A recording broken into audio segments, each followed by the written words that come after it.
let's at least agree to stop babies that could feel pain being ripped apart in the womb, okay? Right? And then they're like, no.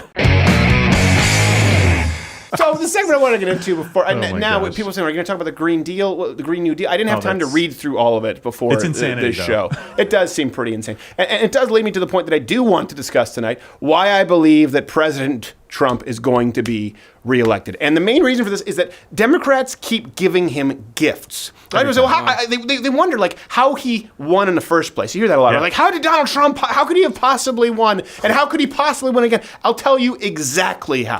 The left continues to give this man gifts.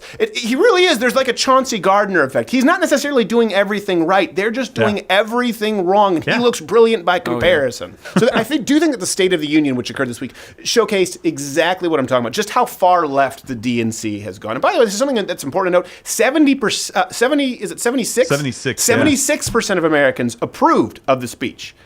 What's really bad for Democrats is that 81% of independents approved of the speech. I think we have overlays from this from YouGov. And the more that the left continues to push their agenda toward the left, the Democrats, I should say, pushing their agenda toward the left, the more likely it seems that these independent voters who everyone said Trump just has this ceiling. Right. He has this ceiling and it's his base. Well, the truth is his base, actually, those are the people who had the biggest problems with President Trump. We'll get into those in a second. It seems like the independents, actually the people in the middle, are really starting to thaw on the guy. Yeah. And you get 81% of them to support the reality show guy. Yeah. Like, think about this for a second. How badly must you screw up that the guy who has literally trademarked, "You're fired," is beating the crap out of you? Let's go through kind of 4 examples. I think this is one that's really important recently, late-term abortion.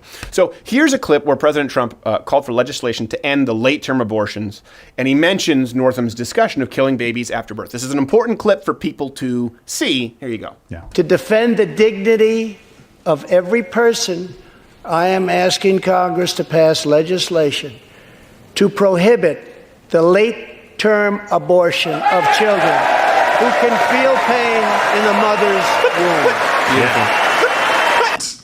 There are people who refuse to stand at that. Yeah, think about this for a second. You're an independent, you're watching, he's going, let's at least agree to stop babies that could feel pain being ripped apart in the womb, okay? Right? And then they're like, no.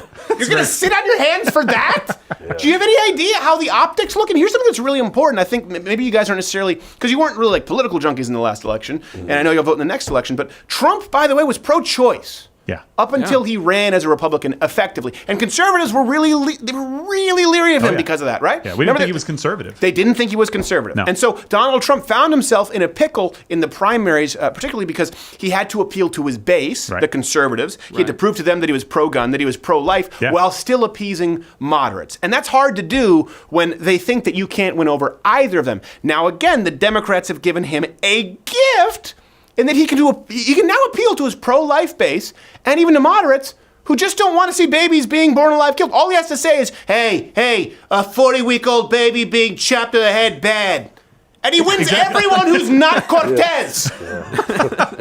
That's all that's required. Think about that for a second. Yeah.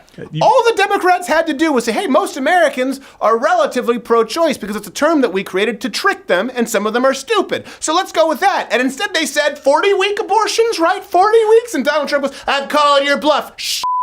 So another example here where the left has lost all ground is pushing for open borders. So in the State of the Union, Trump mentioned ICE rescuing women and children from sex traffickers. Watch what...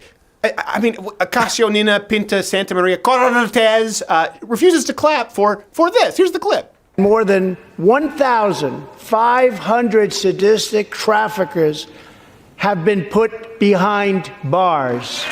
This is just like, everyone is clapping. Yes. You should be. Look, you got people on the right and the left. Wait, what? Stone cold face. How should I, I'll get out. That's insane. I'll get up for stopping sex slavery. I don't like him, but I'll get up. Like, you just handed him a gift. By the way, they were wearing white for women's rights. You gotta clap if you're wearing white for women's rights. Alexandria Ocasio-Cortez, who are you wearing? I am wearing white for women's rights. Accept all the underage hookers against their will. I'll see you at the halftime show. And here's the thing, not even talking about the sex trafficking, okay? That's one that, again, if you have to play the game in politics. Everyone knows this a little bit. We don't like it, but when someone says ending sex trafficking, even if you go, well, hold on a second, I know that Cortez, when she's talking about ending sex trafficking, is actually attached to the Green New Deal bill, and that's actually about 70% tax, so I don't like it, but she did say end sex trafficking. All right, I'm going to clap just because of the optics, and I'll talk about it later. They didn't clap at that. But if you go even further into the issue, a new CBS poll shows that 72% of Americans agreed with Trump, specifically on immigration anyway. Here's them saying it. Just in from our CBS News instant poll here following the president's State of the Union, 76% of speech watchers said they approved of what they heard. I'm very surprised. That's a large percentage there. I'm very surprised that any of these percentages are true. That's why I had to play that clip, so you would believe that I'm not just saying it. Let me just paint a picture for you. Just a moment here, okay? I'm trying to actually wrap my head around this. They fact checked. It's really hard to do. It's like when they fact checked Donald Trump, where he said we had burgers stacked a mile high at the White House. They're like, actually, he did not have burgers stacked a mile high. As a matter of fact, they were placed in more of a horizontal spread, really. One couldn't account for the vertical metrics because of the buttons and depending on the temperature of the room. It's like, you're a Exactly. But think about this for a second, okay? The guy who said you could do whatever you want, you could grab by the and disgusted a whole nation now has the moral high ground because you've decided to vilify him because he's against sex trafficking and he had the number off by 2%. Yes. You've given him a gift. Another one. And you couldn't possibly make it easier for him. Now everyone forgets about the grab by the and you go, actually, that 33% of people who are raped when they try to get here against their will, it's 31%. You better get in line, President Trump. And all he needs to say is, you're a piece of shit. And they're like, you know what? I kind of am. Yeah, let me just walk out this door here. I should almost be prioritizing the women who are being raped. Here's the second example before we get to the prime example. The left, of course, is pushing socialism. This is another reason I think President Trump is going to win. They're outright pushing it. Remember when it used to be veiled? Yeah. Where they used to, like, when people said, we think that Barack Obama is kind of a socialist. Right, yeah. Socialism is actually, it's a dog whistle. It's the N-word is what it means. Yes. Remember when they said that? It's like, no. No, we think he's a socialist. Like, by the way, there are people like in Norway who are socialists too. They're not black at all. They're actually like really white and really strong for some reason. We have no idea as to why yet. We're still running some genetic testing, but we actually think that Barack Obama is like a Norwegian socialist. That's it. No. Trump just said that we're never going to be a socialist country. And look at who refuses to applaud. Here you go. Socialism in our country. Yeah, boo. America was founded on liberty and independence and not government coercion, domination, and control. We are born free. Hey, wait for it. Sounds good. Freedom. Sounds good. Here it comes. Wait. Son of a bitch! Oh, holy shit! They have a close-up! I should have anticipated this and not planned poorly my afternoon nap. Cortez, where were you? You were my number 2. I just like That's one of the best zoom-in close-ups in the history of presidential speeches. He looks like Grumpy Cat had sex with a crazier, older Grumpy Cat. Let's think about it.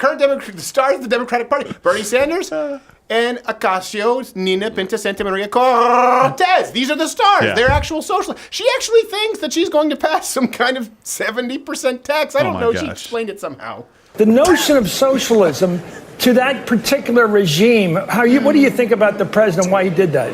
Well, I think that he needs to do it because he feels like he feels himself losing on the issues. Every single policy proposal that we have adopted and presented to the American public has been overwhelmingly popular, even some with a majority of Republican voters supporting what we're talking about. When we talk about a 70% marginal tax rate on incomes over $10 million, 60% of Americans approve it. No. What? Just a majority of Republicans support socialism. What? I thought this was well known. Hey, you person next to me, is this well? It's not well known. I don't know what I'm saying, Chris Matthews. She probably went to Watts or something. Let's be honest here. Oh my gosh. Do we have to act like that sounds like an intelligent woman? No. Do we have to pretend? Here's the thing. Nancy Pelosi doesn't sound like an idiot. I think she's wrong. I think she's the only person in politics who's proactively evil, but she doesn't sound like an idiot. Hillary Clinton doesn't sound like an idiot. No. This girl sounds like a moron. Think about socialism. No matter how great you think the government is at giving you free stuff, people still don't want higher taxes. We saw with the prank calls this week where we called black businesses. Yeah. They were like, would it make you more or less likely to support Governor Northam than he supports increased taxes? I don't want to pay more taxes. No. I want, like, the opposite of that. I think the greatest example, of course, of the gifts that the left has they've been giving Donald Trump, and I hope they do it again in 2020, is they ran Hillary Clinton in a general election. Yeah. Likely the one person Donald Trump was capable of beating at that time. Trump polled very badly for people who forgot this leading up to the election. Almost every single pollster got it wrong because he was polling so badly. And he's been receiving nothing but hostile media coverage since. Here's the thing. The choice in 2020 is very different from 2016. You were not a Trump guy. Nope. And I was not a Trump guy in the primaries. No, we argued about it. We argued about it because I remember saying, well, listen, if he does win, he's going to be the guy at that point. But he wasn't my guy. I liked Carly Fiorina. I liked Ted Cruz. Yeah. So the choice, though, in 2020 is very different from 2016. In 2016, a lot of people thought that both Hillary and Trump were kind of taking us toward a cliff. Mm-hmm. I think Ben Shapiro summarized it as though the concerns of many, by the way, he said the fear was that if Trump got into office and he did a bad job, it'd be like we're heading toward the cliff, just as we'd be heading toward the cliff with Hillary Clinton. But with Donald Trump, there would be no break. Right. Because no Republican would be elected after Donald Trump if he did as bad of a job that many people anticipated, myself included, in the primaries. I remember saying, I think we deserve to lose if we run him in the primaries. Yeah. Of course, when he was against Hillary Clinton, I mean, listen, come on, you just have to take the free shots when you're given them. People thought Hillary Clinton, though, was ultimately a politician, right? That's what people didn't like her. They thought she's a politician, but as leftists go, relatively moderate. That's the thing with Hillary Clinton. Yeah. This idea, she wasn't, there was Bernie Sanders and Hillary Clinton. Yeah. Trump, on the other hand, people also thought, a lot of people think because he says bad words, that he's somehow extreme. He was actually seen as really pretty moderate and not that conservative. So a lot of conservatives weren't big fans of Trump. As a matter of fact, I think you'll be surprised when you look at those voting blocks. Evangelicals voted for Trump because they had to, but not all of them. Probably, likely fewer in a lot of municipalities, but you saw a lot of union voters who would have typically gone Democrat. The Blue Dogs go for Donald Trump. So a lot of those people held their noses, though, the Christians, the true conservatives, and voted for Trump because Hillary Clinton was such an insufferable bitch. That's really why. But now in 2020, we're choosing between Donald Trump, who's been really pretty conservative, if you look at him as a president, outside of the trade issues. And pretty good. And all Democrats, who have swung so far to the left, their right nut hasn't seen them in a month. God. That hurts. It's not that literal.